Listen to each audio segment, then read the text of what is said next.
Ben, today, hi, Jack. today is a really special day that we only found out about a little bit earlier, but it's a special day. It is. It is? You mean Wednesday? Wednesday, but more importantly, it's World UFO Day. Well, blow me down. I know. What a coincidence. It genuinely, people will not believe that this is a coincidence, but it is. We didn't know it was World UFO Day on the day that we planned to do a UFO episode. It genuinely complete. We did not plan this. And I also didn't plan to wear this UFO shirt. I just happened to pull it out of the closet. That looks a little... No, you see, now you're weakening the argument. I want people to genuinely believe, because it's true. It genuinely is just a coincidence. I genuinely pulled this out of the closet. Really? You didn't at all think, I'm going to have to watch some UFO today. Maybe I'll wear my UFO shirt. Maybe subconsciously. It's a very nice shirt, though. But I wanted to... Why do you think... I don't know how much you know. Why do you think today is World UFO Day? What makes this day special? I actually have no idea. Okay. But I am going to guess that it was the day that the CIA declassified the investigation into UFOs. No. The idea is... Okay, well, as with so many things that are UFO related, it's up for some debate. Some say that UFO Day is June 24th because on that day in 1947 was the day that a pilot by the name of Kenneth Arnold sort of made the first big UFO report, sort of kind of the anniversary of the first sighting. But July 2nd is the anniversary of Roswell, which, just a few weeks later, or not even that much later, Roswell, of course, is the big UFO incident that kind of kicked it all off and got people 1948, speculating. Around about that time. Honestly, I have no other context other than that. But anyway, whatever day you choose to celebrate World UFO Day, we're very happy to have you here with us, so let's get into it.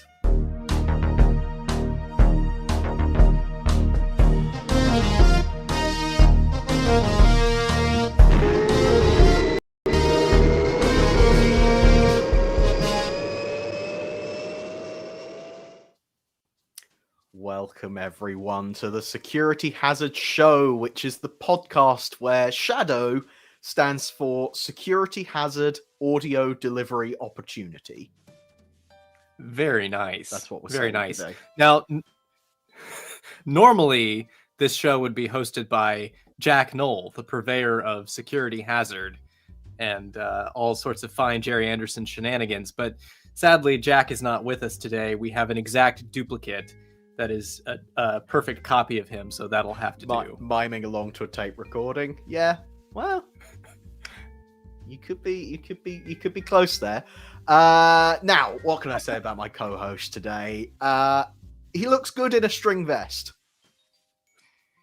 You're not wrong. But you look even better in a silver catsuit and a purple wig.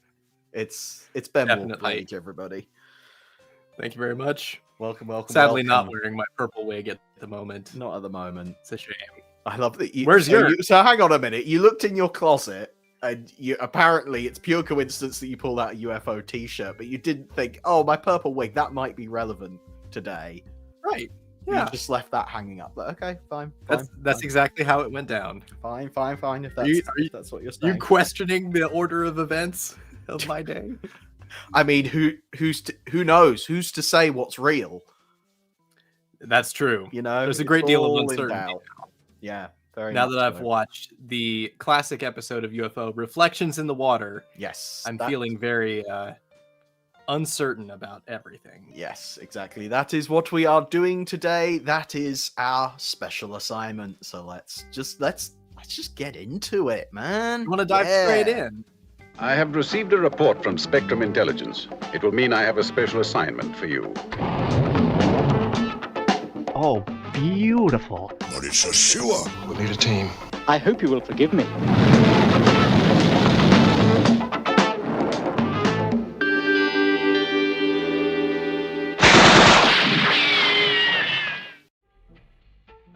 So, Special Assignment is the part of the show where we take a Gerry Anderson episode of our choosing and we do a big fat review of it, which is always good fun. Ben, why are we watching this? Why did we watch Reflections in the Water today? I don't actually remember. I don't remember the was reason. It wasn't was it because of close World... to- I cannot stress enough, it wasn't because of World UFO Day. That wasn't the reason. I think we picked it because I looked at the broadcast date. It was originally broadcast July 24th, 1971. So I think we picked it because it was July and because we wanted to talk about UFO because we haven't covered it much yet on the show. This is so our we thought it would first be a good venture into UFO. Yeah. We should probably talk a little bit about our time with UFO in general when we first kind of got to know it, where it ranks, where it sits for us in amongst all the other Gerry Anderson series. So, Ben, tell me your UFO story. Well, I first discovered that there were more Gerry Anderson shows because I've said before I encountered Thunderbirds first through the A&E DVDs, and UFO was one of the ones released pretty early on in the run of those, and was actually one of the only ones that my public library had a copy of. So I would have first seen it checking it out from the library. They didn't have the complete mega set though. They just had set 1. Yes. So that contained, I think they were in production order, if memory serves. And yeah, so it doesn't give the most flattering view of UFO. Right. Because it's incomplete. And I knew about it because of fan sites and other things. But was really impressed with it as a little kid. I think it was probably the most grown-up show I had ever watched at that point in my life. Right. Because it had, it seemed racy to me at the time because there were like skin tight suits and string vests, much like the ones that I now own. So. You very much model yourself on those UFO fashions, that's for sure. Sylvia Anderson has a lot to answer for there. Yeah, so at the time it seemed, and identified with, some violence and gunshot wounds and just more adult themes of organ transplants and whatnot. It seemed very grown up to me at the time. But over the years, it's sort of sunk in my estimation on the rankings of Gerry Anderson shows. I tend to place it towards the bottom. I'm more of a Space 1999 guy, if we're talking the classic live action era. So it's not a favorite, but there's some great design and I have a lot of nostalgia for it. Fair enough. I mean, what about you, Jack? Also quite hard to pinpoint exactly when I found UFO. Probably would have been, I don't know, some sort of VHS trailer or something at the time, or a book or something like that. Anyway, but I picked up my first UFO VHS tape. It was a Channel 5 video. It would have been, I think, the episodes Close Up and ESP, which don't necessarily, as you say, represent the series all that well. But once I started collecting more VHS tapes and started getting, I as a teenager, I really, really got into UFO. I really enjoyed it. It was, as you say, just the right amount of kind of, oh, this is a bit edgy, this is a bit dark, this is kind of serious, but with enough of the kind of gadgets and toys, let's be honest, that, any Gerry Anderson series has to offer. It was just the right mix of all of those elements. So, yeah, I really enjoyed it. But perhaps later on, I haven't picked it up recently. It was actually watching Reflections in the Water recently was kind of the first time I'd revisited UFO in a while. Wow. But I have to say, unlike you say you prefer Space 1999. I kind of prefer UFO. I would have preferred to see more UFO than to see it turn into Space 1999. And that's not because I think Space 1999 is bad necessarily. I just prefer UFO because it's slightly, I don't know, it's slightly more kind of off the wall, particularly later on. It just gets weird, and it's a show that can sort of be so many different things that it just has that appeal to me. And I know it can be off-putting how the cast changes so often, and we'll definitely talk about that when we get into this episode, but the cast changes so often. One week will be a sort of kind of I guess a soap opera type thing where Straker's kid is in hospital, and then another week it's something totally weird like finding an alien base under the water. It just does all sorts of different things, so you never quite know what you're going to get with a UFO episode, whereas I find Space 1999 just a little bit more formulaic, but that's just my take on it. That's a fair, that makes sense to me. All the problems that you cited with it are a bigger deal for me than they are for some people. The cast changes, in particular in UFO, I find really disquieting. Well, we'll get into some of the specifics as we dig into this episode. I mean, but you're right; it is a multiplicity of factors that make UFO what it is. Yeah, and it's more of a wild card than Space 1999 for sure. Yes, the quality definitely is up and down with UFO. There is a lot of inconsistency there, and that's partly to do with the way it was produced. In that there was a 5-month gap right in the middle of the series where they had to change studios because MGM closed, and by the time they came back to make more at Pinewood, half the cast were doing other things. I think I might have said this before. I have a feeling that as a live action producer, all of a sudden, obviously this is Gerry and Sylvia Anderson's first live action series, I wonder whether they didn't quite know how to contract actors properly. Or weren't concerned about actors going off and finding other jobs, or just had a mentality that people were fairly interchangeable. Yeah, I think that came a bit from working with the puppets too, where the puppets obviously are easily interchangeable, and the vocal performances, there's characters like Virgil Tracy springs immediately to mind, some of the Spectrum captains and angels, where they just swap voices from time to time when it was inconvenient to get the regular voice artist, or David Holliday's case, who voiced Virgil. He left and went back to America. So I think that definitely influenced their way of thinking, and to a certain extent, the way that the show is written. I mean, a lot of times in these scripts, you'll see, which I think some of the scripts are floating around on the internet. I think they've been on DVD releases and Blu-ray releases before. You'll see characters are just kind of sometimes named second in command, or like named by their function, not by a character name.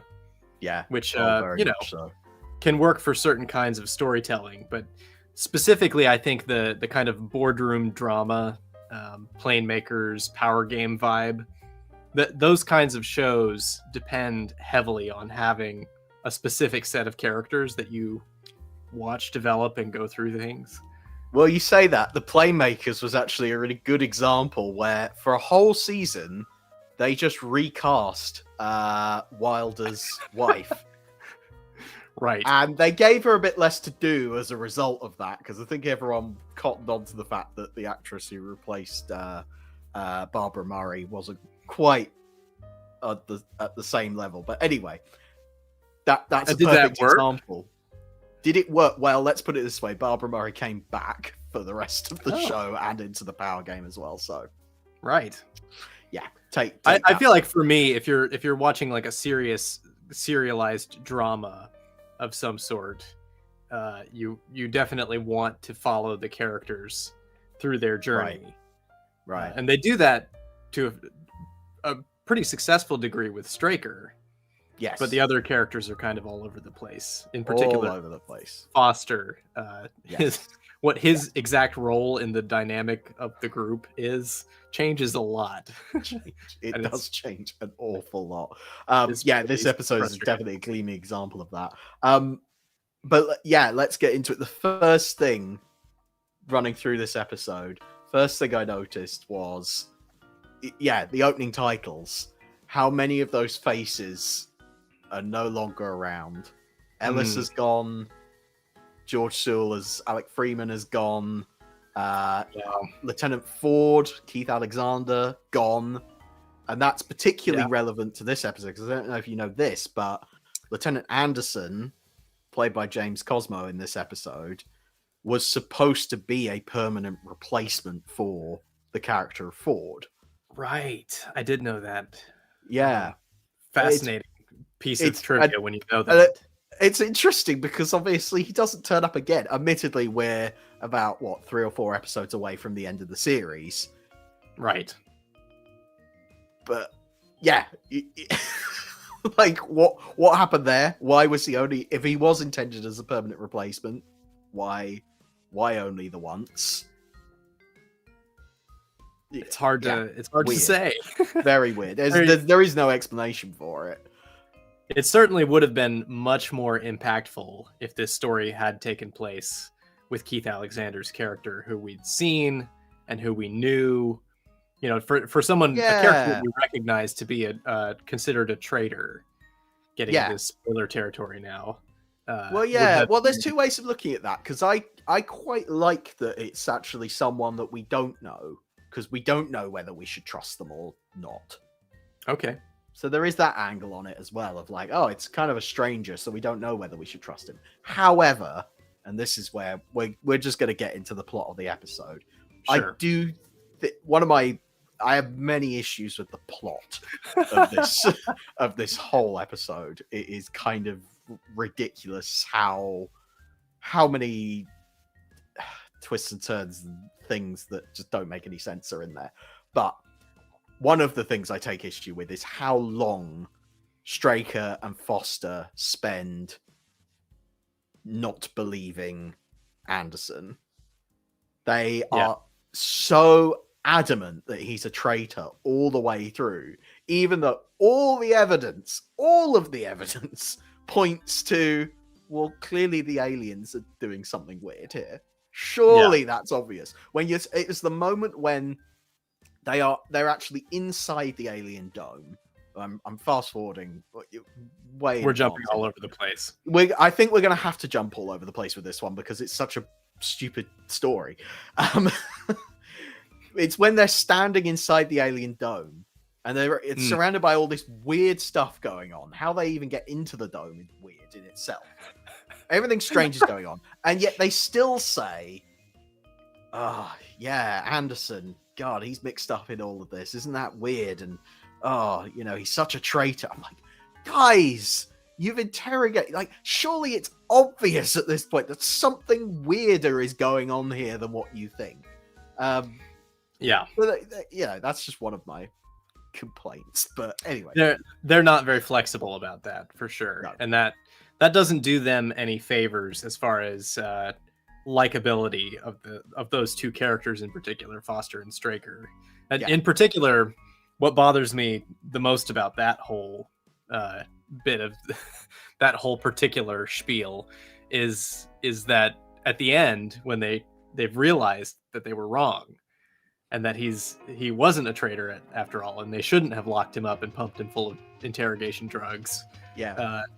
They just give him a pat on the back, literally.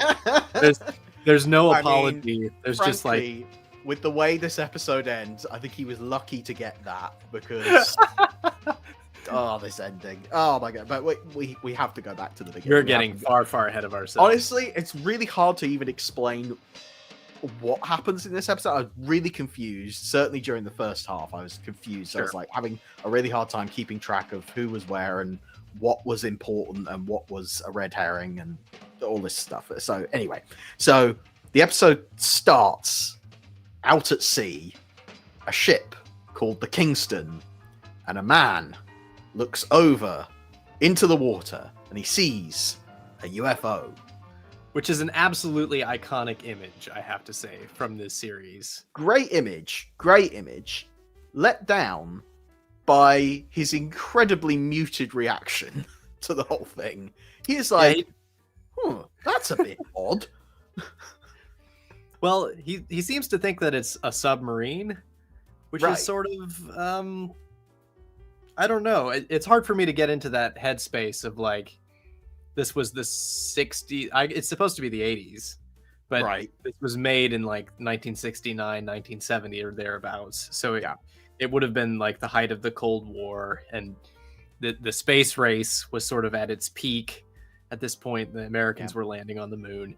So I guess they were going for, well, weird stuff is just happening all the time and people see weird things. And, it could be the Russians, it could be, whatever. Sure. But it doesn't quite land for me. Partially, it's interesting. I feel like we have similar opinions about this episode, but we get there in different ways. I wouldn't have said that the plot was what bothered me about this episode. It's little things like the lighting. Like when he leans over the railing, there's this bright orange lighting, which is supposed to be like emanating from the UFO, but then you cut to the model and it's not emanating any light. So it sort of like makes it feel very studio bound. The UFO starts attacking them in kind of a unique way with these flying fish missiles that shoot lasers. Which is quite cool. But the acting on the set doesn't reflect the drama whatsoever. Yeah, it's just the direction just doesn't quite fit with the miniatures or the dialogue, which is funny because I wanted to bring up, this is a rare instance of a writer-director. I know. Being the same definitely person. talk about this. We should definitely talk about this. So, writer-director behind this episode is David Tomblin, who his claim to fame really is being one of the most highly regarded first ADs, assistant directors in the world, working on some of the all biggest time productions of all time. Yeah, exactly. An absolute legend, very well respected. But funnily enough, that's not really where I know him from. My association is The Prisoner, where he worked with Patrick McGowan on producing that series, and certainly more towards the end of The Prisoner, starts to write his own scripts and direct episodes and things like that, and brings in this weird kind of surreal flavor to it. I mean, The Prisoner was always weird and surreal, but David Tomblin's episodes in particular are very weird and surreal. Took it to another level. But also on a production level, his episodes, I think Living in Harmony and Girl Who Was Death, were very much there to kind of fill a void. They were like the production. We could do a whole podcast about The Prisoner, honestly, but the production history of that show is so haphazard and weird and things like that. But those two episodes, those latter episodes, are very much like, we just need to fill time, so just put something in. And I guess that's what David Tomblin specialized in.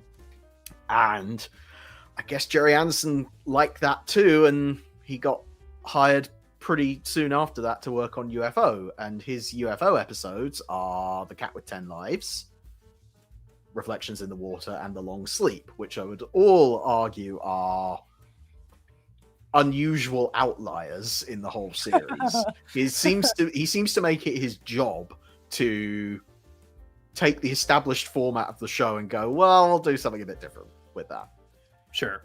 But yeah, this is him as a writer-director, and the thing that stands out to me is, considering he wrote the script, it doesn't seem like he understands his own script very well. Yeah, it's interesting, particularly in this opening scene. It just doesn't quite flow. Yeah. But I do like in general the kind of rhythm of the script. I feel like the beats land in the right places, even if they don't quite make sense, even if the logic isn't quite there. Yeah. I was feeling while I was watching this that it kind of works and has some intrigue. Like as an opening sequence, the freighter being blown up is pretty classic. It sort of does beg the question, though, Jack, how did the UFOs get to these waters without this is it. SHADO knowing? This is it. This is one of the holes in the whole thing. Is how did the UFOs get down there?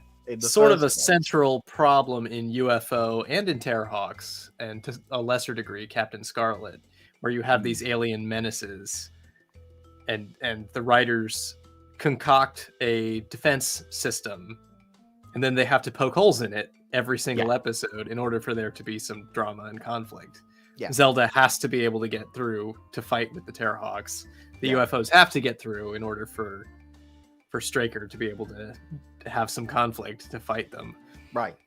So that's very much true in Reflections in the Water. And David Tomlin's way of dealing with that is just to ignore the problem. He just they're here. Ignores it. He just waves it off. It's which is it's fine. I think watching it as a casual viewer, you don't really care about that stuff. It's only when you sit down to do things like this, where you're analyzing every detail of it, that you go, hang on a minute, none of this makes sense, none of it holds together. Which makes it fun to talk about. But yeah, as you said, it's probably why I came to this episode with quite a high opinion of it, honestly, thinking, it's the underwater one. That's fun. Century 21 special effects get to have a kind of big set piece kind of go on, and that's all great. But it's only when you start to pick apart the story that it's just weird. But surprising to me, just because David Tomlin's writing and directing it, but seemingly doesn't. Yeah, it does have a great reputation. Yeah. So we get through reputation. Yeah, that's definitely true. Yeah. We get through the opening sequence, and I love the title sequence because there's a few shots in there that aren't in the episode proper. And I'm sort of you mean the little montage that goes over the opening credits? Yeah. I hated that. I absolutely hated that. I can't believe you like that. As a concept in general, it's wrong about this in particular. Just because it doesn't happen in any other UFO episode. Why is there suddenly a this episode montage going on just after the opening title? It's so weird. Just completely caught me off guard. I was like, it's to me, it screamed of, we don't have anything else to put here, so let's just put in bits and pieces from later in the episode. Which I was like, as a Gerry Anderson thing, it's like, that's an established thing that Anderson Productions do. But why is it only done in this one episode of UFO? So it's just the only occurrence of it. I'm pretty sure, yeah. I mean, they might do.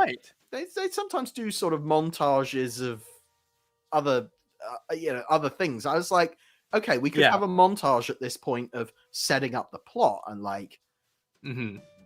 learning a bit more about the situation. But no, they're just like, we'll just show you the rest of the episode. Which I feel like UFO could have used more of that energy. So that's probably why. Actually, Iron Crew in the chat has corrected me. And apparently, the Cat with 10 Lives also has one. Again, another David Tomlin episode. So maybe that's the pattern. But still, thank you, Iron Crew. Still weird. Still doesn't fit for me. I don't like it. I'm sorry. that is all right. It is the differences between us that make us stronger. That's true. A couple of things just before we get into the rest of the episode. Just the Kingston, the attack on the Kingston is really, really, like, special effects wise, Century 21 Slough at the top of their game. One of the last effects sequences ever shot at the Slough studios. That's true. Wow, it's remarkable for that. I think they had a few more UFO episodes to do, but as far as like big set pieces, this was kind of the finale for them. So that's insane. Yeah, it's kind of crazy to think about that. But and then just throughout this episode, lots of Stingray and Joe 90 and I think some Thunderbirds music cues as well. Yes. How do you feel in general about Barry Gray recycling old scores? I mean, I don't usually blame Barry Gray. I usually blame whoever's the music editor. But I'm always fond of it. I guess I like the continuity of it, and I always, in particular, the Stingray music, I think is some of the finest score that Barry Gray ever did, and it would be a shame not to use it since it's such excellent music.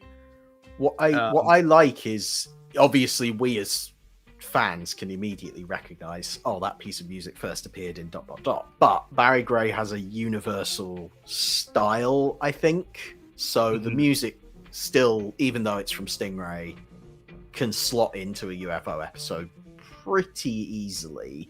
So I think it's fair enough. I think it works, particularly because this episode has a distinct underwater flavor to it.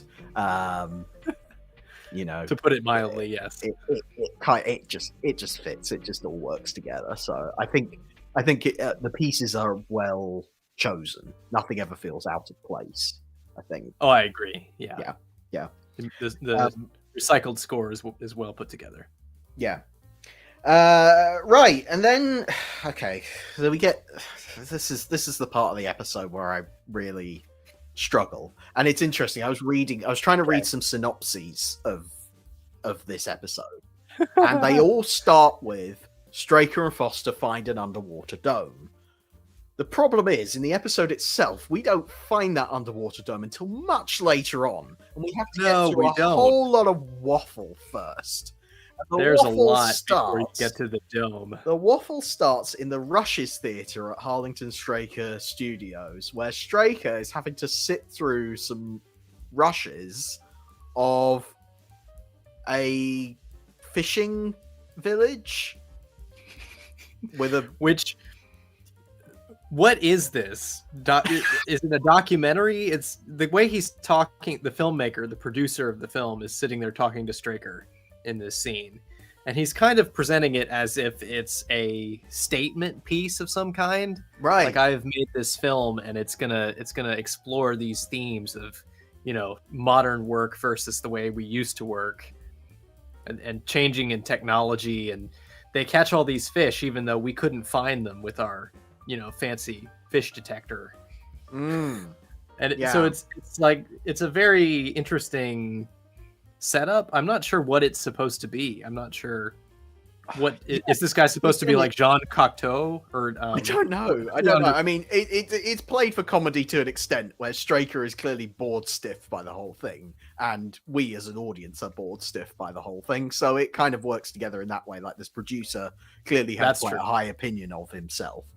But yeah, I wonder whether it's one of those things. It's only just occurred to me that, like, okay, UFO is supposed to be set in the future of 1980, relative to 1970 when it was being broadcast. So I wonder whether it's a comment on sort of, well, further into the future, all of these ways of fishing on instinct and things like that are going to be totally, dare I say, alien to us in the not too distant future.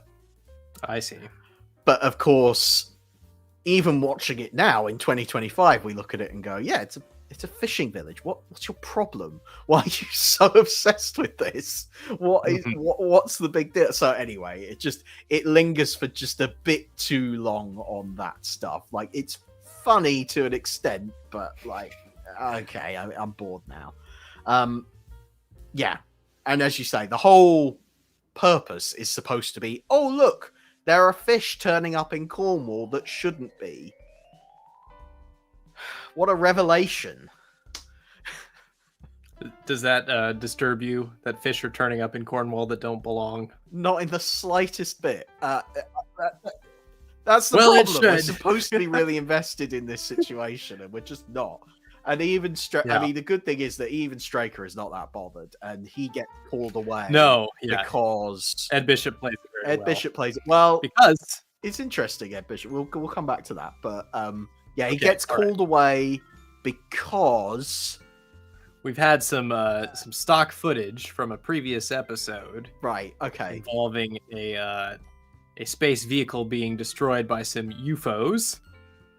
Right. And this introduces our guest character this week, played Yes. by James Cosmos. Yes. I believe is the actor's name. Lieutenant Anderson. Yeah. Do you know if he's named for the Andersons or if it's just a coincidence? I don't know. Probably intentional. There's several Andersons who've turned up Yes. in the Anderson universe. It's a fairly common last name, but It is. You kind of I choose to believe it's intentional.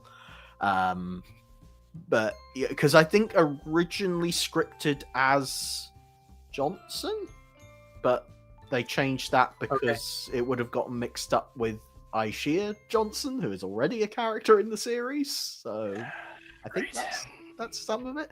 Anyway, yeah, he fantastic bit where they're walking through the studio and a cunning disguise that Lieutenant Anderson has is to wear a sports jacket over his SHADO uniform. That'll keep everything nice and secret. Well, he's in a hurry, Jack. You know, this is like urgent news. Plus, he's a new guy. We've never seen him before, so he doesn't know the protocol. He just threw on his jacket. He hasn't had the same security dressing down that Ford gets at the beginning of Identified. Yeah. The hammer falls on Ford so hard in Identified. It's kind of painful to watch. Right, exactly. Yeah. Yeah. That does so okay. Yeah. Straker gets up to date that there's a UFO threat sort of inbound, sort of going on. That's happening. But to be honest, I couldn't focus on that because the plot really wants you to care about these damn fish. Yes, we've swung back to the fish narrative. There's a film director who he's credited as a film director. I just thought he was just a guy in the boat. He doesn't want to be there, that's for sure. He's like, oh, great, we're filming fish again. Fantastic. Doesn't seem like a director of this film. But anyway, they go out there with the Frogman to investigate these waters. And the Frogman is killed. Because it's an exciting new angle on the documentary, I should say. It's an exciting new angle on the documentary. Oh, this is gonna blow all of if you pardon the phrase, blow all of it out of the water with new fish coming to Cornwall. This is such an exciting development in the whole thing. We're gonna revolutionize documentary filmmaking itself with this. I mean, come on. Doesn't quite make sense. I do like the suspense that's generated by. To me, it generated suspense. No. Like that is a great sequence of finally getting into. Okay, there's some intrigue here because why did this underwater cameraman suddenly? And it prefigures Jaws in a way, the way that it's done, where you don't actually see what's happening, you just kind of get indications of what's happening, and it's done in a very talky way.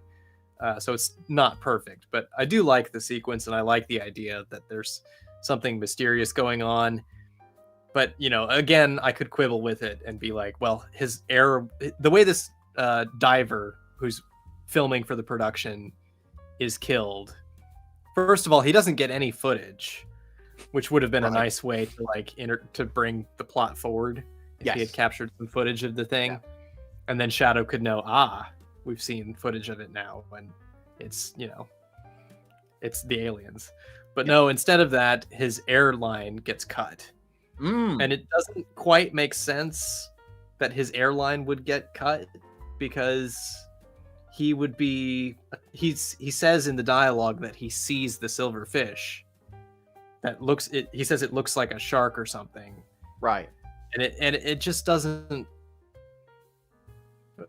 Was it a laser that cut the air hose? I mean, in the close-up, you can plainly see it was cut with a knife. So one of the alien doppelgangers presumably was down there swimming, and cut his air hose. It doesn't make sense. Why that's it. That's what's inferred. Fish. Yeah, it would have been much more immediate and obvious if the flying fish had just blasted him with a laser, if there'd been an explosion in the water. But that would have advanced everything too quickly. I think this is the problem with this episode is there's only about 25 minutes worth of plot, that has had to be padded quite severely with all of this business of, well, how did the underwater cameraman die? Oh, let's figure that. What's going on with the fish? Why are they swimming towards Cornwall? All this stuff is like, no, you could have. SHADO is equipped to have figured all of this out within about 5 minutes. All it needed was to get to the underwater dome. All it needed was, skydivers on patrol one day, and weird energy signal. Oh, look over there. There's a dome. That could have been the first 5 minutes of this episode. But instead, we have all of this nonsense. What do you think in general about the film studio cover? The fact that SHADO is, Straker poses as the president of a film studio. SHADO is underneath the film studio. What do you think about all? I mean, obviously, it's an excuse to just film in an empty studio. It's a cost-cutting exercise. That much is obvious on the part of the production. But I will say it's one of those things about UFO that I really like, because it is weird. It is just one of those things that through happenstance is a thing, and it's an integral part of the thing. And they maintain it throughout the series. That's probably the thing I wouldn't have expected, is they keep finding ways of bringing the studio cover into the stories, which I would have expected they would run out of steam with that fairly quickly. But so would I. But in this case, I like that they found a way to work it in that kind of makes sense. The fish, I mean, you couldn't come up with a better way of padding this episode out than I think what they had as far as the fish in the film studio. I mean, it does tie it all together. Fish documentary filmmaker. I mean, it's a bit of a stretch. It's a bit of a stretch, but it works, but just about. As you say, it's a little bit tedious. It's certainly, I can't believe Straker was wasting his time watching those rushes. Anyway, there's a lovely scene where the film producer and an insurance investigator are chatting away. And they're all talking so posh and fancy, so camp. That's all I really took away. Again, I was too distracted by that to actually focus on what that was telling us about the story. This episode has an incredibly large cast. Yes. There's just a surprising number of speaking parts in this episode. And just to have, like, I don't know if you know if our audience know how it works in television, but typically if you have an extra, they don't get paid as much as someone who has speaking lines. So whenever possible, producers in those days in particular were keen to create extras. So rather than speaking parts. So this character of the insurance, representative should have just been a person with a clipboard. Yeah. Then he the film producer could have done all the talking while he just noted it. Yeah, exactly. But instead they've made him a character and given him this weird poshness. Yeah. And it's just a vibe. It's a whole vibe that is just so off the wall. It's just distracting. Yeah, it's just really distracting.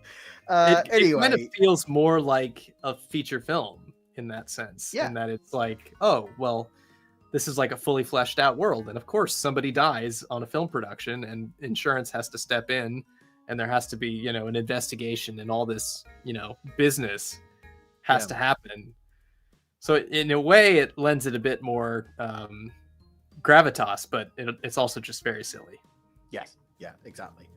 Anyway, so you find this with the whole episodes. You find yourself going, anyway, now we're doing this. Okay. This is where I need to. My notes are consult your quite clear. I was furiously writing down notes trying to keep track of this thing. Skydiver is sent to investigate the Kingston crash. Right.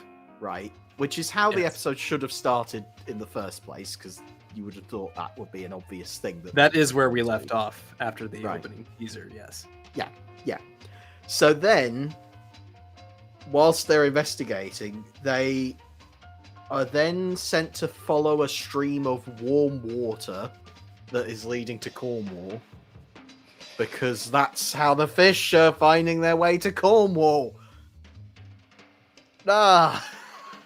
Am I understanding that right? Have I got that right? I have a feeling I'm totally off on this. That seems about right. Don't they discover something else, like the power cable at this point, or is that later?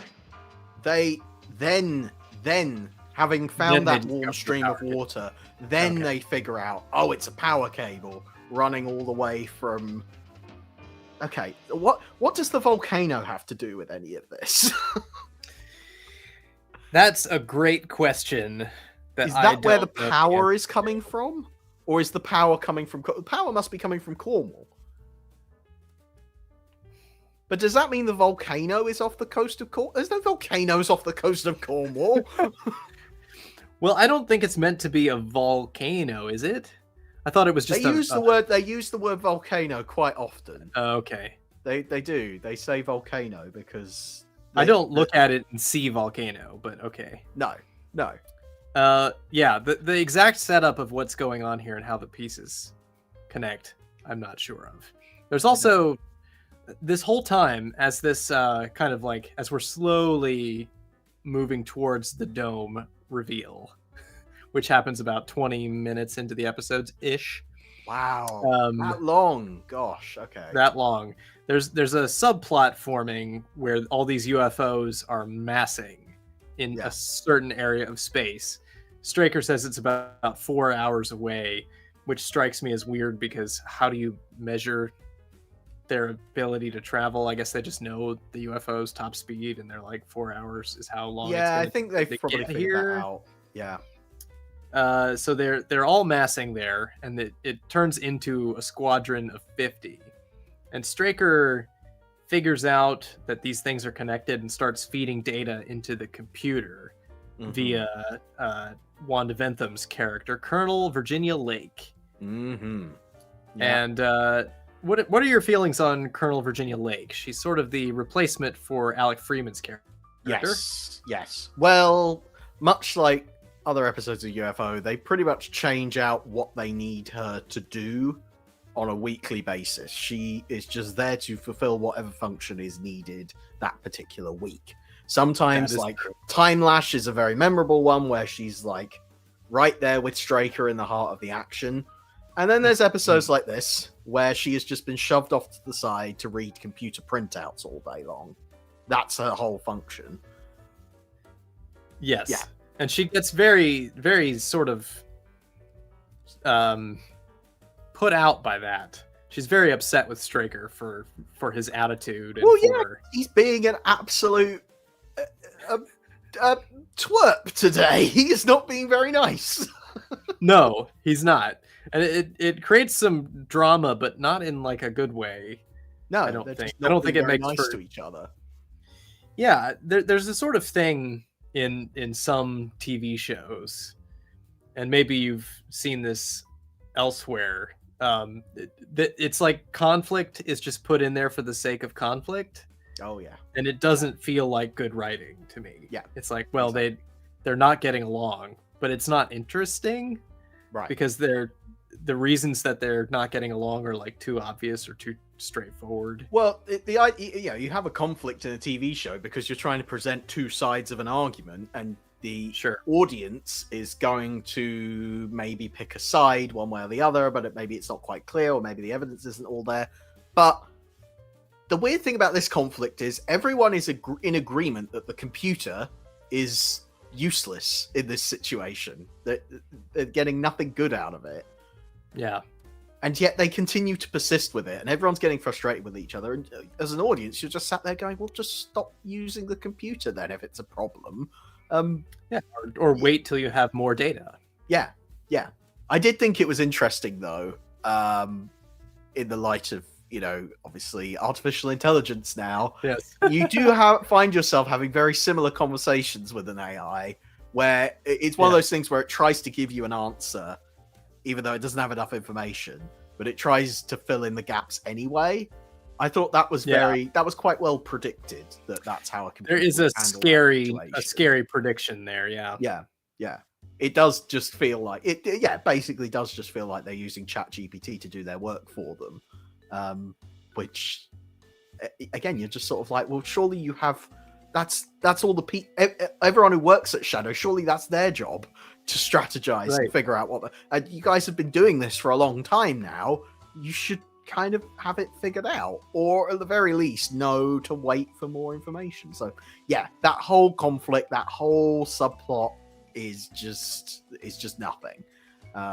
Doesn't lead anywhere, doesn't produce any helpful results, and basically it wraps up by Straker going, I'm sorry, Colonel Lake, that I've been so harsh on you. You know, what can you do? And that's it.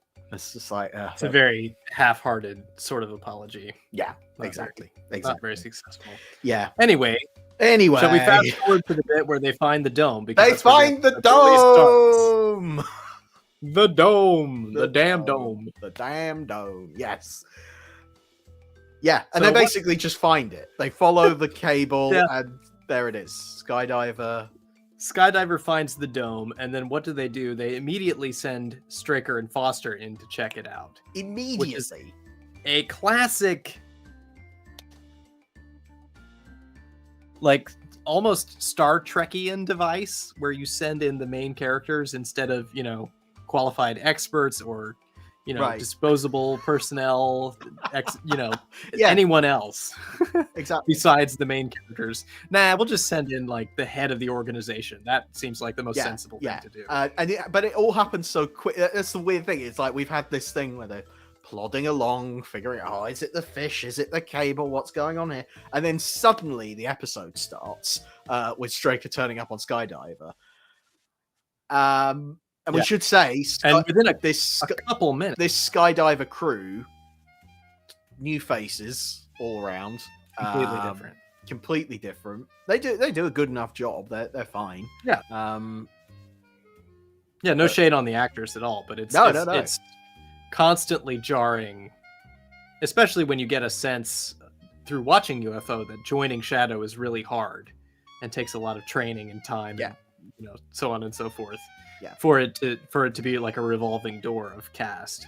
Yeah. Feels. I understand from a military organization perspective that you would have different crews at different times, but it just goes a bit too far in places. But they go too far. It's a new face every single week standing on Skydiver by that point, so it's kind of just like, well, yeah, it's difficult to kind of get any investment, particularly when Straker and Foster are all friendly and chummy with them, and like, oh, okay, we're supposed to know who these people are, but we don't.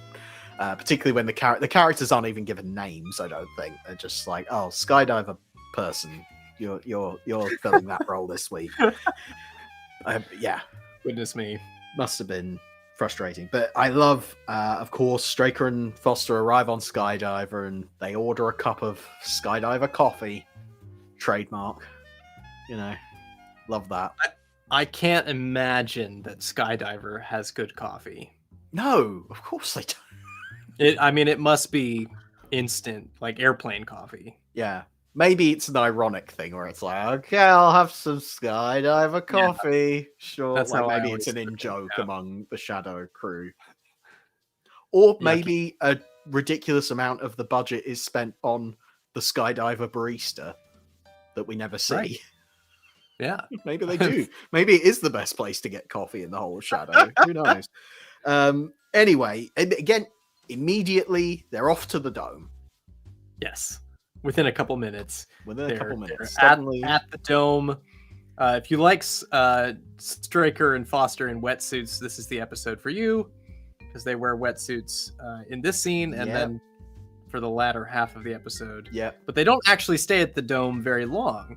They come to... I beg to differ.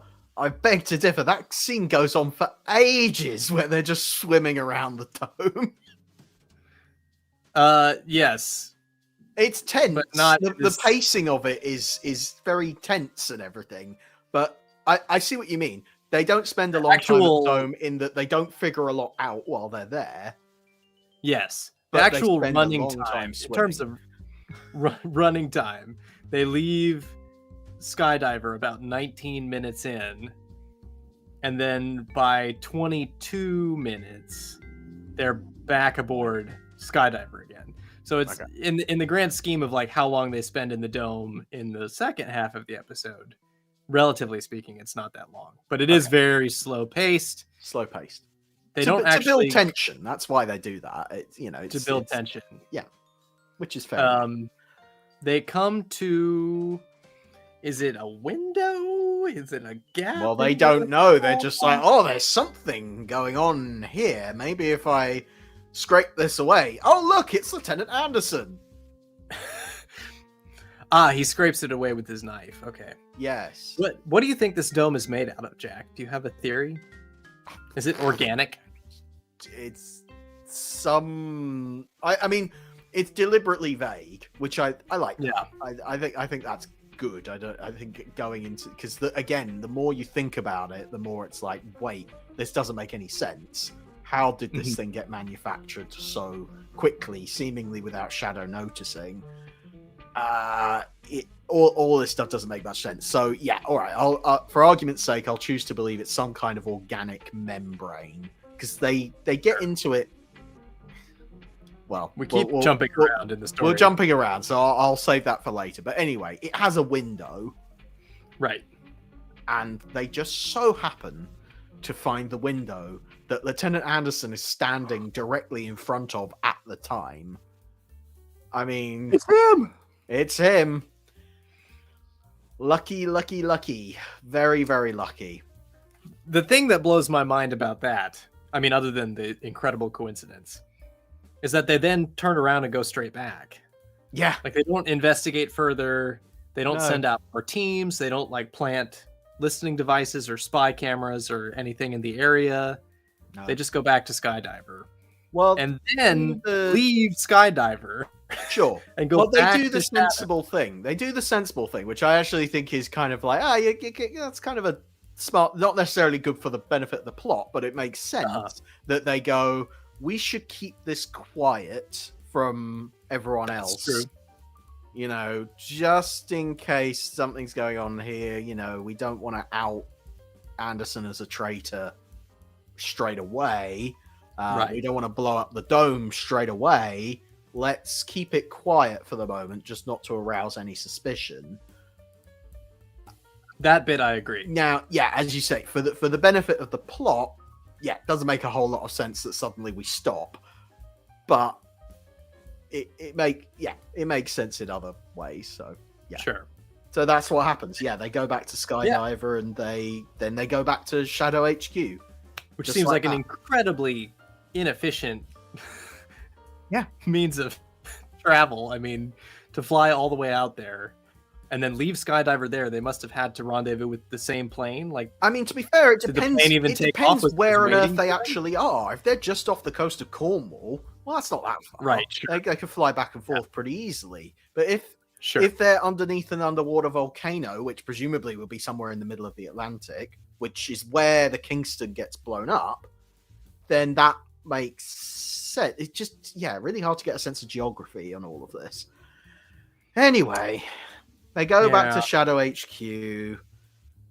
Yeah, Colonel Lake is having fun with the computer, and then suddenly Anderson, who's been on leave for 24 hours, that's just kind of dropped in there. Anderson's been on leave, and then he walks back into the room, and nobody says anything. Have you ever been in a situation like this, Jack, where you walk into the room and everybody else knows something that you don't know? Every day of my life that seems to happen, but certainly there's just something about the way it's edited, or something about it feels weird. That moment, it's a very uncomfortable moment. Everybody stops, turns, and looks at him. Everyone stops, and the music plays and swells and plays out, and he's just there with a look on his face like, "What have I done wrong? What's going on?" Which is the right reaction. I'm not saying that's wrong. It's just not how that situation would play out in real life. You would say someone would say something. You wouldn't just stand there in silence the whole time. Looking at each other. It's very odd. So anyway, we fade to black for a commercial break, and that's kind of our cliffhanger. It's he's back in Shadow, but he was in the dome. But he's in Shadow, but he was in the dome. What's going on? What's going on? What's going And of on? course, he's going to be interrogated by one of my favorite UFO characters, Dr. Jackson, as Dr. played by Jackson. the great Vladek Shebal. Right. What is it about him that's so... I'm in total agreement with you. I'm just wondering if we can pinpoint what it is about Dr. Jackson that is such a memorable, likable character.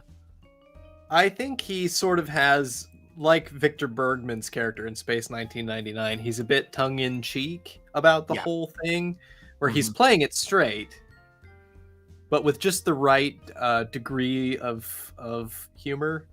There's a world weariness about him that I like. Yes, there's that. And just the way that he can say things. There's episodes of UFO where he talks about ESP and madness and, you know, brain science that's completely made up, and it's just total nonsense that he's spouting. Yeah. But he does it with such conviction. Exactly. And he does it with such he just delivers his lines really well and has just the right tone of sarcasm, but also balanced well. Well, he's just a great character, and every time he comes on, I cheer. That role of the shadow medical person, it's kind of in reverse to the rest of the series, where it starts out as a bit of a revolving door, where you have Dr. Schroeder and various other doctors and things like that. And over time, the medical crew gets thinned out and thinned out and thinned out, and then it's basically just Jackson. And he starts to make recurring appearances, and you go, and indeed in this episode, you go, familiar face. You know, yes, that's a rare thing in UFO, is to find a familiar face. It is. So it is. Although he sort of has a different problem in that his character changes a lot. Like in Court Martial, he's sort of the baddie, where he's persecuting Foster out of nowhere. He's just not a friendly face anymore. Yeah. And then in I think it's Exposed, the first Foster episode, he's sort of like an investigator, not really a doctor so much. Right. But he is a doctor, but it's all weird. But not like it was very obvious. It was very obvious that probably the Andersons, again in their lack of experience working in live action, went, well, we've got a good actor in Shebal. Let's use him. And he is brilliant. And he is fantastic. Actually, thinking about the prisoner does a similar thing with Alexis Canna, who also turns up in UFO. He does. You know, of just, well, we've got this actor, let's use him for something. And again, because the episode because the whole series is screened out of production order, it doesn't make a difference. It's going to be anything goes, no matter what. So anything goes. It's kind of very much viewed. Each episode is kind of taken in isolation. Of like, well, this week he's playing the doctor, and then the next week he'll be the prosecutor. Yeah, just like total nonsense. But yeah, that interrogation scene. Oh, you want to talk about this interrogation scene? What is it What were you doing in that dome? What were you doing in that dome? It's the repetition of the word dome, which I think is a fairly common criticism of this episode, is they do say the word dome far too much.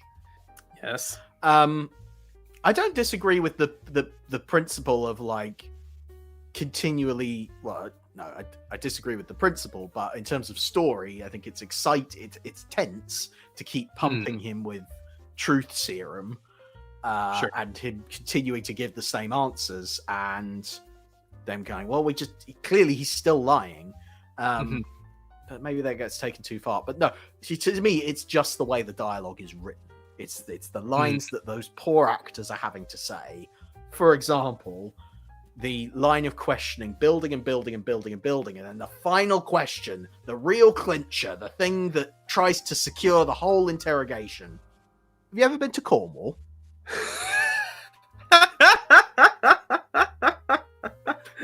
Which, what would he have said? What would have happened if he said yes? Like, I did go to Cornwall. He would have been like, we've got you. I was like, to be honest, I think it's weirder that he hasn't been to Cornwall. I was thinking that. you know. Did he never go on holidays to the beach? I know. I know. Oh, and then the other weird one that comes just before that is, did you lock up your house? Yes. Why have you been locking up your house? Well, there's been burglaries in the area. It's like, I don't know about you, Ben, and I'm prepared to put this out there on the internet. I lock my front door. That's just a thing. You're prepared to reveal that. And I think if I was under revelation interrogation, I wouldn't think it was weird that that's something that I did. Yeah, it's just I don't know. It's one of those bad cop interrogations where they've already reached a conclusion. Yeah, they're convinced exactly. he's lying, Yeah. and so they're not asking him questions for any purpose. They're just trying to like confirm their own opinion. It's kind of like, well, we should have an interrogation scene at this point, probably, in the story. So let's do that. But yeah, it doesn't serve any purpose because everyone reaches the same conclusions at the end of it. On a technical level, I feel like it's shot and lit and executed well. I feel like the direction and blocking is all correct. Yeah, but that's sort of that's in a way that's the problem. It's shot like a proper interrogation scene, but it isn't written like one. Yeah, which again is why it's so odd that David Tomblin wrote and directed it, because there seems to be a disconnect there. Yeah, but that's it. It's a memorable scene. But because it looks the way it should do, but not written correctly. Which I believe is where we get the classic, that damn dome line from Straker, which again is classic. I can imagine him turning up that day, Ed Bishop turning up that day, reading his script and going, how am I going to say this line? Oh boy. Looking absolutely, I mean, to be fair, he has some, throughout the whole of UFO, there are some ridiculous lines of dialogue he has to read out. Definitely one of those.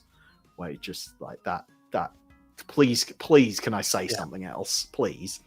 Absolutely. Anyway, this is the guy coming from the guy who did Paul Starr, so exactly. Yeah. Oh, yeah. We should quickly touch on Ed Bishop in general. Yeah. Let's talk about Ed Bishop because we were talking about Paul Starr last week, which was Ed Bishop's not his finest hour. No, I think it's fair to say that. Whereas UFO is he is so good, and it is a crime that he wasn't a big star. I think Gerry Anderson always said that about him, was like he had the potential to be in Hollywood. Yeah.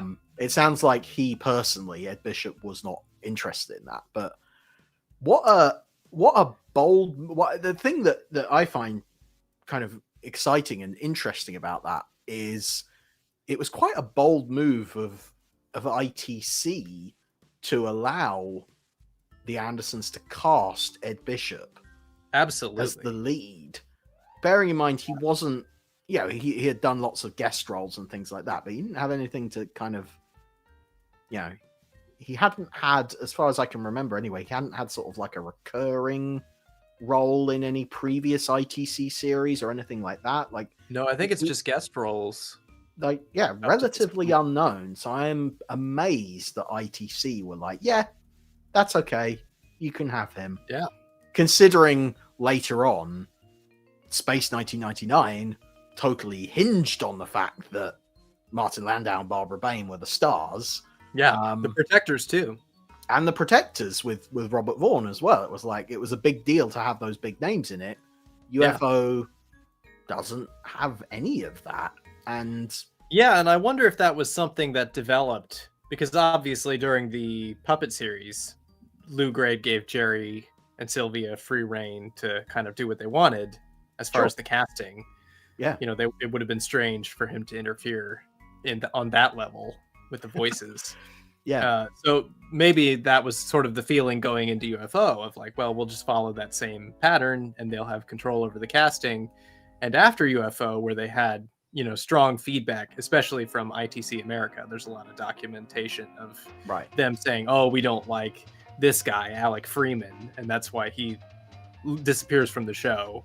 It isn't just because the actor wasn't available. ITC America didn't like him.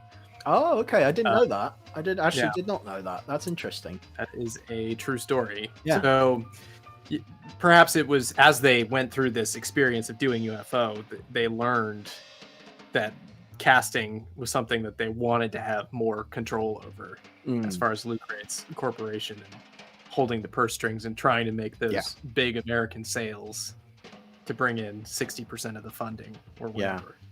It would have been a very different show. It would have had a very different feel to it, though, if a big name had been playing the part of Straker. But who would you have cast? Do you have anyone in mind? Oh gosh, I have absolutely no idea. I can think of several that wouldn't have worked that ITC might have tried. I'm immediately thinking of the Adventurer and Gene Barry being plopped into. I'm like, yeah, sure, they could have done that. Never in 1,000 years. Someone that they might have done, and he does have a guest role in UFO later, is Stuart Damon. Actually, I could see him as a Straker. But yeah, I mean, Ed Bishop is fantastic as a Straker, and I would certainly never really consider anyone else for that role. I just think it's interesting that the Andersons had seemingly total control over that piece of casting. I agree. I can't imagine anyone besides Ed Bishop being Straker. I mean, he just brings so much to that role, and even in things like this interrogation scene that we've been talking about for far too long, he really brings a ton of gravitas to it, and brings a reality to it. Absolutely. And really just brought his A game at every time. It's a really impressive performance, and one of the, dare I say it, one of the great performances in the whole Anderson canon. I mean, absolutely. There's very few other examples that can touch Straker as a character. When you consider how much of UFO was in constant flux, all the other casting changes that were going on, so many different types of story being told, to have Straker as that one constant going all the way through is a credit to Ed Bishop for sticking around, because I'm sure there were times when it was probably felt like the whole thing was falling apart, but no, he stuck with it. Anyway, let's get back to the meat of this story, which is the damn dome. Straker and Foster go back to Skydiver, and they have decided, right, Anderson, definitely a traitor, despite the fact we've had an interrogation that tells us the opposite of that. He's definitely a traitor. So what we're going to do is we're going to go back to the dome. We're going to go inside, see if we can figure out what's going on, just the two of us. And if we don't come back to Skydiver within 1 hour, blow up the dome. Or just blow up the dome generally, whether or not we come back or not. So that's a bit of a classic trope. Bearing in mind, this week for the Security Hazard blog, I have just been reviewing The Snake, which is episode of Space Precinct. Exactly the same situation where we're going in there, we're going to please blow this place up whether or not we come out regardless. It's like, that's a classic bit of the stakes are high here. Life or death kind of situation. Engineered by... It's a life or death situation which has been deliberately designed by the heroes so that they can look super duper heroic in the situation. So anyway, that's the setup. They get to the dome, and the dome just kind of lets them in. Yeah, so they sort of pass through. It sort of reminds me of something that would come much, much later in the Star Wars franchise. They have bubble cities in the Phantom Menace. Yeah, it's sort of like that, where they pass through a membrane, essentially, which is a pretty ambitious... It's a pretty damn ambitious damn dome to try to pull off that effect, and I think it comes off pretty well. It actually works kind of well. I mean, the good thing about it is, again, we're kind of in David Tomlin land, where everything could kind of be a bit weird and things don't necessarily have to make sense. So the fact they enter the dome with minimal water spillage, no depressurization issues or anything like that going on, they just walk in. I think that's fine because it's alien and weird and whatever. get into the dome itself, which is probably the most striking visual of the whole episode, is the interior of the dome. Possibly why so many people, when they remember this episode, just start with the dome. Right. It is a weird... Do you know what the UFO Club was, Jack? I don't know what the UFO Club was. No. The UFO Club was a psychedelic dance club in London in the 60s. And they used to project flashing lights, and they would take like liquid slides, like take 2 slides and put some liquid in between and I bet project they did. the wall. Yeah. Right. This is where Pink Floyd would have done their early shows. Okay. So it was a famous psychedelic happening place. And I'm very sure that is sort of the vibe that they're going for here, because it looks, if you Google pictures of the UFO Club from the 60s, you'll see images that look a lot like this dome. And every day was World UFO Day at the UFO Club, I'm sure. Oh my goodness. Yeah, I do like the visual. I like the design. I think the fact it's quite it's similar, it's colorful and psychedelic and everything, but it's also minimal. That gives it a weird atmosphere to it that's unsettling. Obviously, from a production standpoint, I look at it and go, well, that must have been nice and cheap for them to make.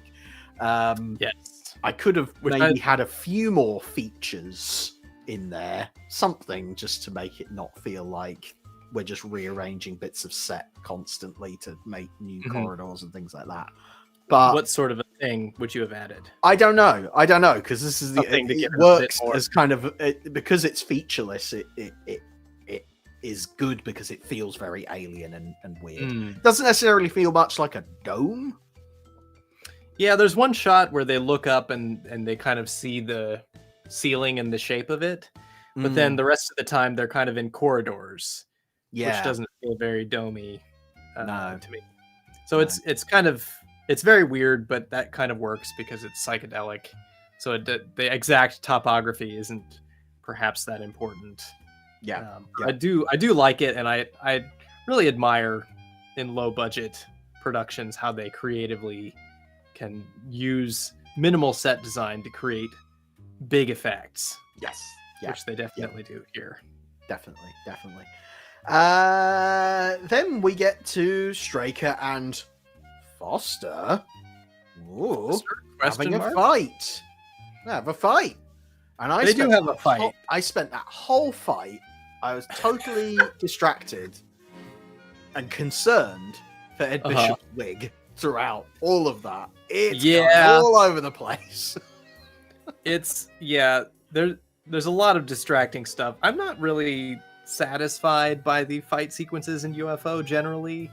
There's some fairly obvious stunt person work in this episode, which, to be fair, we always have to say with a caveat. Nobody knew this was going to be screened in HD for all the world to pore over frame by frame.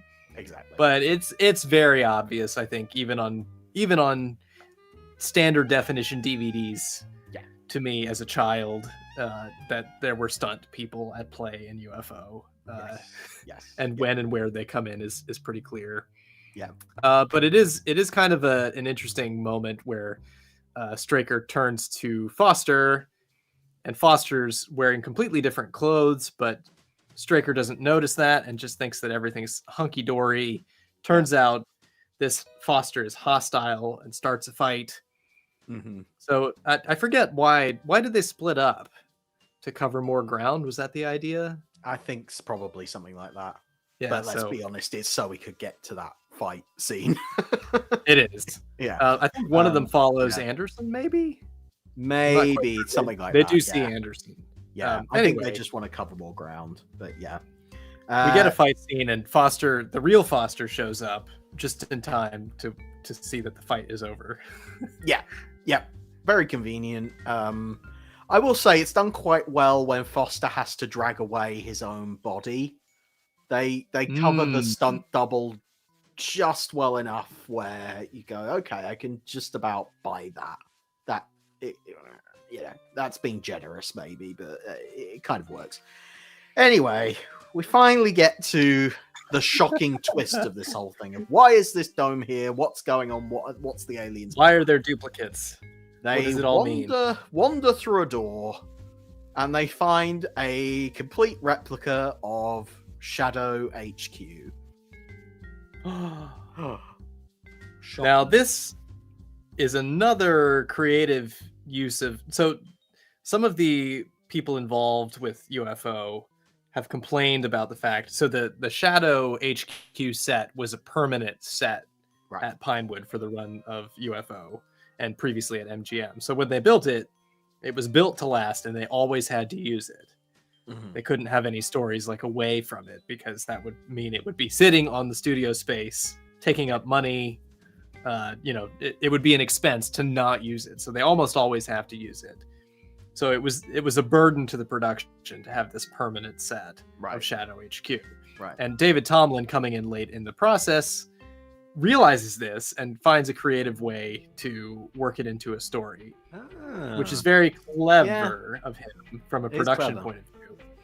From an audience point of view, how do you feel about it, Jack? From an audience point of view, I just go, well, they're just standing on that set. I mean, there's no my disbelief is not suspended one little bit. I am just going, yeah, okay, they've just connected that set to the other set.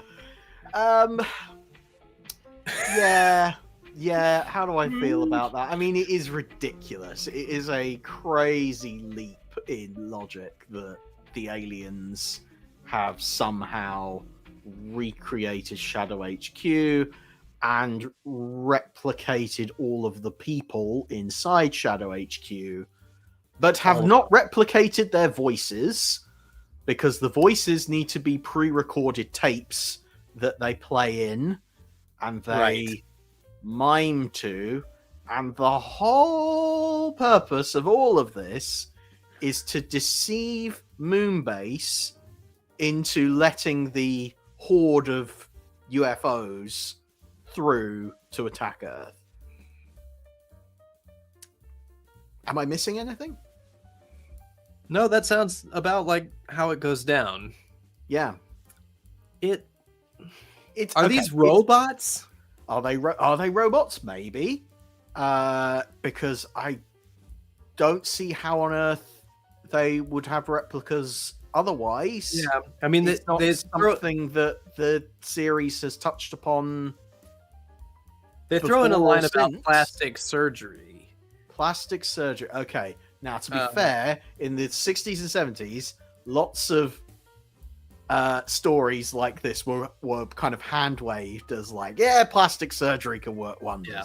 Now we're a little bit smarter, and we know that plastic surgery cannot, can't do everything. Change a person's face to look like someone else. That's just not a thing. So I guess that is how it's explained, but it's not. It's not good. Yeah, they do.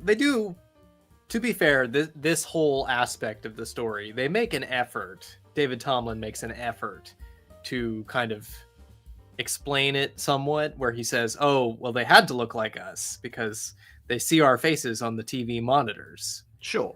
And it's like, well, okay. Yeah. David, the reason then later why on, is sound. Like that's fine.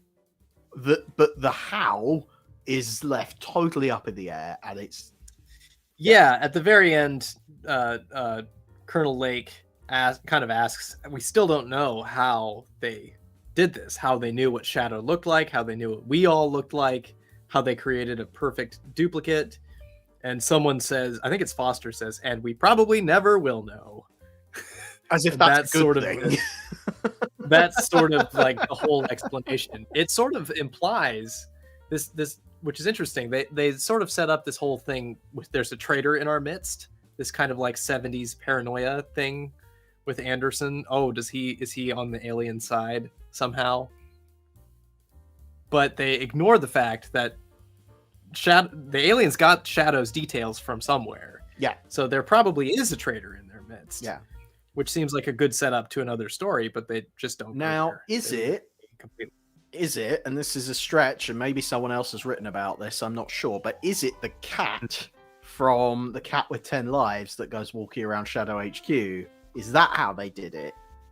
Yeah, Good question. that's my only I mean, because the aliens have had aliens inside of Shadow HQ. I think there's been a couple of instances where that happens, but the cat is the first thing that I think of.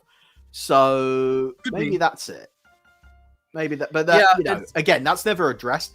I suppose the big question is, had there been more episodes of UFO? Because we're obviously right at the end of the series at this point. Had there been more episodes, do you have any faith in the Andersons or anyone involved to have answered any of those questions or developed them in some way?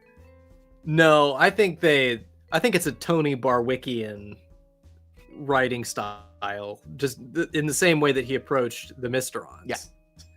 Where it's like, well, they just have powers and their motivations are not clearly understood, and we don't know what they're about.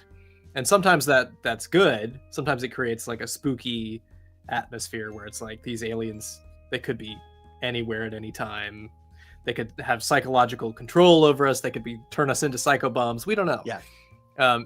But sometimes, like in this episode, it kind of feels a bit like a cheat, where it's like, well, it was convenient this week for the aliens to know what Shadow looks like. Yeah. Other episodes, the location, the aliens knowing what Shadow looks like and where exactly it is like a key plot point. Yes. And the fact that they don't know is a key plot point.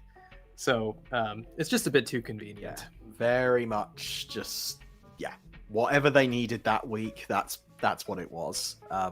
But I will say the actors do a great job being the spooky drones. Oh, I love that. I think, and that's what lets you get away with it. Is it has this otherworldly quality where you actually don't know whether what you're looking at is real anyway. It could all, but the whole dome could be some kind of psychic projection. Absolutely. Still don't know how or why they're doing that, but the point is, it's very clever in that you've entered this world where anything goes just because you're in a dome under the water. Right. It's kind of like free license to do whatever you like as a writer. So I have to give credit for that. If you were going to do that, if you were going to go that weird and out there, you've kind of set your story in the perfect place to do all of it. Yeah. So that's all fine. It helps that they've grounded it with so much, padding at the beginning in the real world with an insurance man and all that stuff. That sort of has given it a bunch of credibility as a story. So now they can do the wacky, weird way out thing, and it's like, oh, okay. Yeah, I suppose it so. Balances out. Yeah, for me, it balances out. I'm not quite sure I buy that because I think it's still weighted one way considerably more than the other, but sure. Anyway, Straker and Foster, having discovered this, once again are just like, right, we're off. Let's get out of here. They've seen enough. But this time they're like, okay, this is definitely something that should be blown up. So let's just get out of here. It's already going to be dealt with. Great. So then it's a bit silly. They could have just blown it up to begin with, and the outcome would have been the same. But okay, of course. Anyway, so then we get a bit of a drawn-out sequence of will Straker and Foster get out of the dome in time before Skydiver launches the torpedoes, which I like. Yeah, that's a good bit of tension. It's good to build all of that up. It's very reminiscent of something like the Captain Scarlet episode Crater 101. Yeah. All that business of will they get out in time, and the thing blows up, and did he make it? Did he not? And it turns out he did. That's great. It's something the Andersons do well. Yeah. The missed opportunity here is that Straker has a fight with a man, just a regular shadow man with a mustache. Shadow stuntman. Surely the intention would have been, let's have Straker fight his own replica. That just seems like right a golden opportunity. Yeah, because I mean, Straker thematically it works because Straker seems to be his own worst enemy a lot of the time anyway. So thematically, you would go, wow, so poetic, so such a genius move. Yes, but in fairness, practically speaking, it probably would have been quite disappointing. Yeah, there's scenes in other shows from this era where there's an episode of Space 1999 where Commander Koenig meets his own duplicate. Yep. So The Prisoner as well. The Prisoner as well. Yeah. Schizoid Man. Yeah, so there's all kinds of examples of this trope, and it's not always very well done. I think they maybe missed a trick because there's wetsuits. Like he could have been completely wetsuited, and then you wouldn't have had to worry about the stuntman in the wig. You could have just had two Strakers. Yeah. Or Straker could have been Straker in his plain clothes. Yeah. But, it also would have been like really convenient for Straker to bump into himself after he left himself in the control room replica. Yeah. So there's pros and cons against both. It's just the climax it feels like the episode's building towards, and it just doesn't quite get there.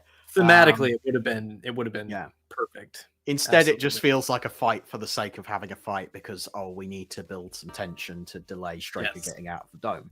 But anyway, he gets out of the dome. And that's about it, really.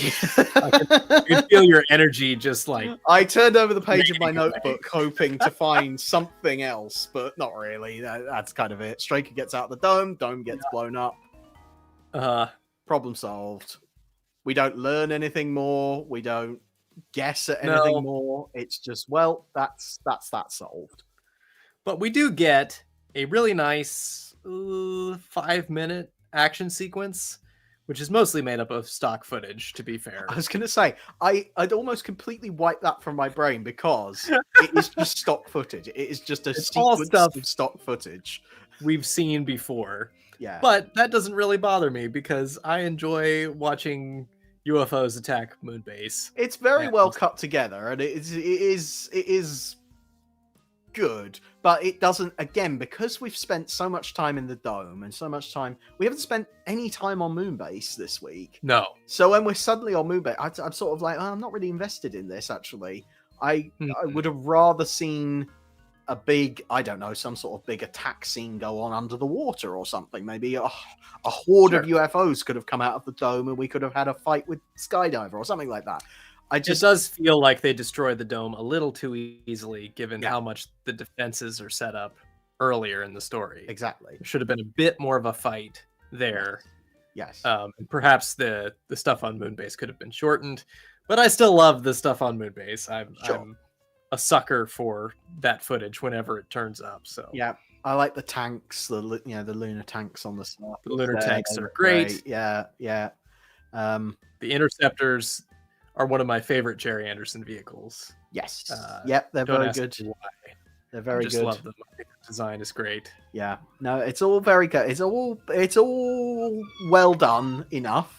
Oh, the cops are coming for you, Ben, because they are.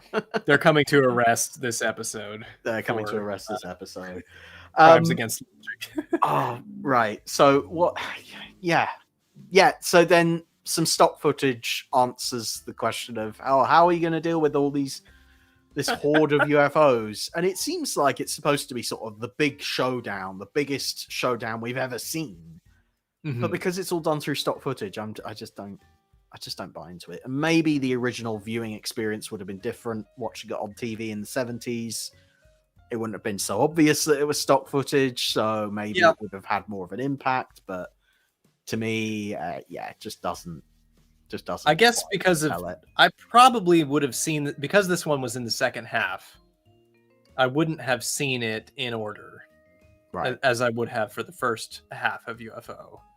I would have probably seen it on a website called AndersonTV.co.uk, where random episodes were posted up for people to watch. That's probably where I would have seen this episode for the first time. So I wouldn't necessarily have had awareness of the fact that it was stock footage when I first watched it. Right.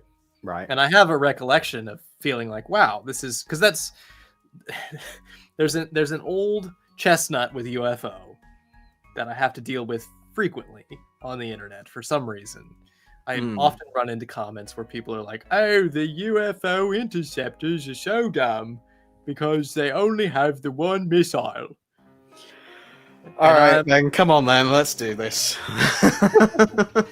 The UFO interceptor missile is a widespread missile, like a shotgun blast. Yes. It actually spreads a wide field, so Yes. that one missile can destroy potentially multiple UFOs. Yes. So I was very pleased to see the big showdown, and not seeing it without the context of knowing that it's stock footage didn't really phase me or twig that it was stock footage. Also, there's shows like from the 70s like Battlestar Galactica or Buck Rogers that consist almost entirely of stock footage. Yeah. So that it's literally just created, drama is literally just created in editing. Yeah. So, and I feel like they do a good job with that. So it's not perfect, in a perfect world. I think it's, for me, it's an issue of knowing too much about the production, where I'm just like, well, they were winding down, so they're probably like, yeah, we don't need to shoot all this new footage. So for me, I can't separate it from the slight cost saving exercise that was at play with that. That's the curse of knowledge, isn't it? Yeah, I would probably be more invested in it if I came to it. So it's, again, probably why my opinion of this episode used to be much higher than it is now. Throughout talking about this. And then, as you referenced, the final scene of the episode is them going, I don't know. What happened? I have no idea. We'll never know. Pat on the back, Anderson. End of episode. Well done.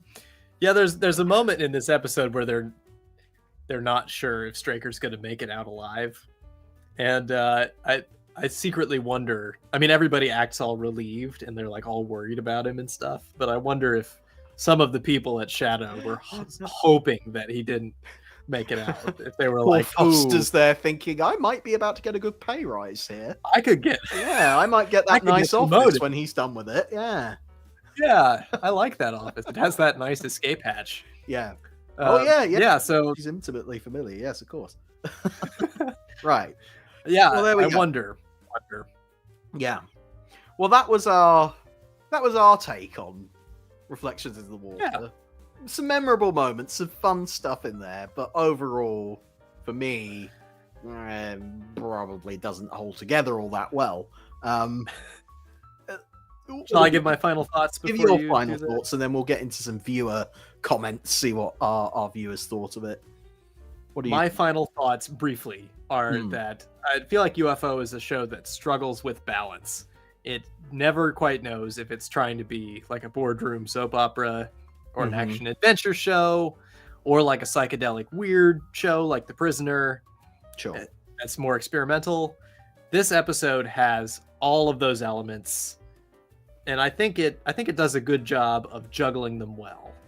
So for me, it's interesting. We've had sort of the opposite reaction. I'm sort of like less of a UFO fan, and I've come back to this episode and been like, actually, that's better than I remember it.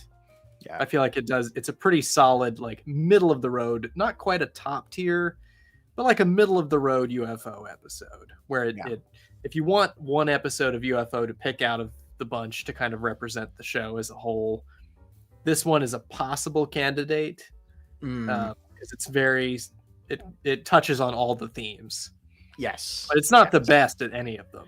Right. That's it. Exactly. It is very good at, sprinkling through all the elements, but just doesn't quite land at any of them. You don't see the characters at their best.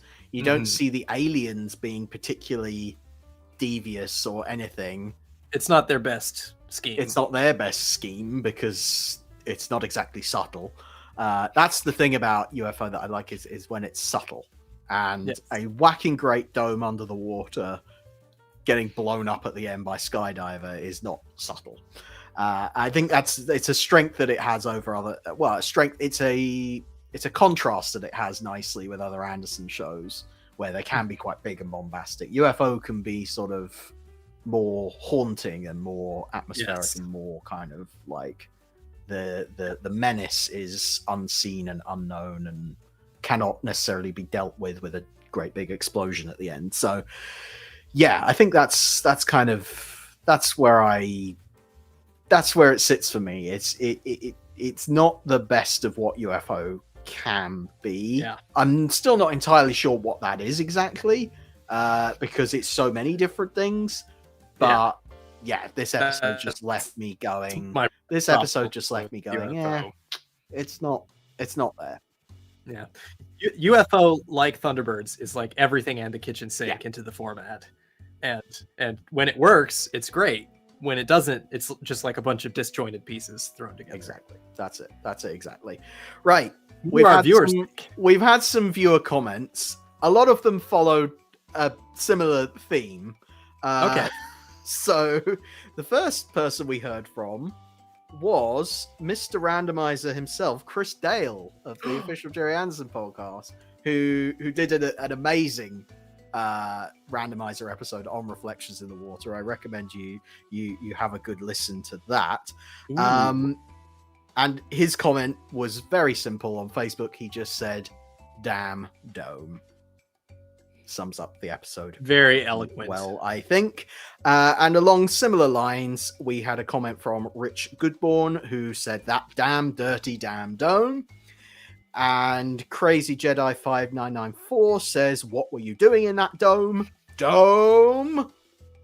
So a lot of I'm not going to say love for the dome. A lot of dome recognition. Dome recognition. We had a couple of comments from Susie Jones, who said, "Hello, I love Susie." Barry Gray's. Says, "I love Barry Gray's UFO score." But then she also said on Twitter, she said, "I've just watched UFO for the first time. This episode was a definite eh." Oh, okay. Now, what I'm not clear on from Susie's comment there is whether she watched UFO for the first time just watching this episode. In which case, as we've said, it's like, oh, yeah, maybe not the best representation of it. But obviously, if Susie's watched the whole series, then yeah, interesting that she kind of takes from it, oh yeah, episode not the best. Let's see, who else have we heard from? We have heard from Simpsons Clip 24 says, "Exploding flying fish, a mock Shadow HQ in an underwater dome. I'm beginning to think Stephen King totally ripped off this episode." Now, I have not read any Stephen King. Ben, do you know what that's in reference to? I don't know what that's in reference to. So if you're in the chat, Simpsons Clips 24, please do drop in what. Let us Stephen know King what that reference is. Exactly. And then we had a comment from Philip Cully saying, "It's an interesting one. Definitely synonymous with those later UFO episodes where they throw anything at the wall and see what sticks. It would have been interesting whether any of this would have pulled through had UFO season 2 happened." And I think that's it. That's comes exactly to our point of, yeah, would any of this develop the alien threat in any way? Would any of the knowledge gathered from this have paid off? And of course, we'll never know because UFO never continued. But yeah, there we go. Oh, and Simpsons Clips has got back to us saying it's Pet Cemetery and Under the Dome. So okay, there you go. One for the Stephen King fans out there. Clearly, I'm not as well read as I need to be in order to produce this Gerry Anderson based podcast. Apparently, I need to brush up on my Stephen King as well. Well, don't we all? Don't we all? But there we go. That was Don't Reflections Dome. We all very good. Very good. Right. Thank you all very much for joining us for this this patchy, very interesting, very weird review of Reflections in the Water from UFO. We hope you enjoyed it. Well, it would have to be weird, wouldn't it? To be Reflections Reflections in the it's Water. Suitably weird. Let us know if there are any other UFO episodes that you particularly are fond of out there that you would like us to cover. You can always get in touch with us. The email is sec.hazard.pod@gmail.com. So please get in touch if you have any episode recommendations of other special assignments that you would like to send us on. We are all ears. But you can tune into us by heading to youtube.com/Jack Knoll, which is where we broadcast live every single Wednesday at 6 p.m. UK time. So if you want to join in the chat, if you want to share your Stephen King knowledge with us, you can do that on YouTube, and subscribe, because we have all sorts of other Gerry Anderson themed YouTube goodness going on the Jack Knowles channel. Yes. So do come along. If you're listening to us on audio with one of the podcast apps like Spotify or Apple Podcasts or anything like that, please rate and review, because that helps us to climb the charts. Word of mouth is definitely the best way to kind of grow the show. So if you have any friends out there who you think, yeah, they'd be up for whatever this is, if they like Dome Talk, then send them our way, because we would very much appreciate it.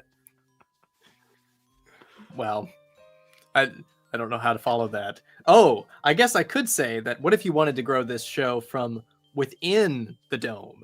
Okay. Well, if we you have want our to- very own so- special dome Okay. to help support the Security Hazard show. You can join us inside our exclusive dome, which is also a Patreon.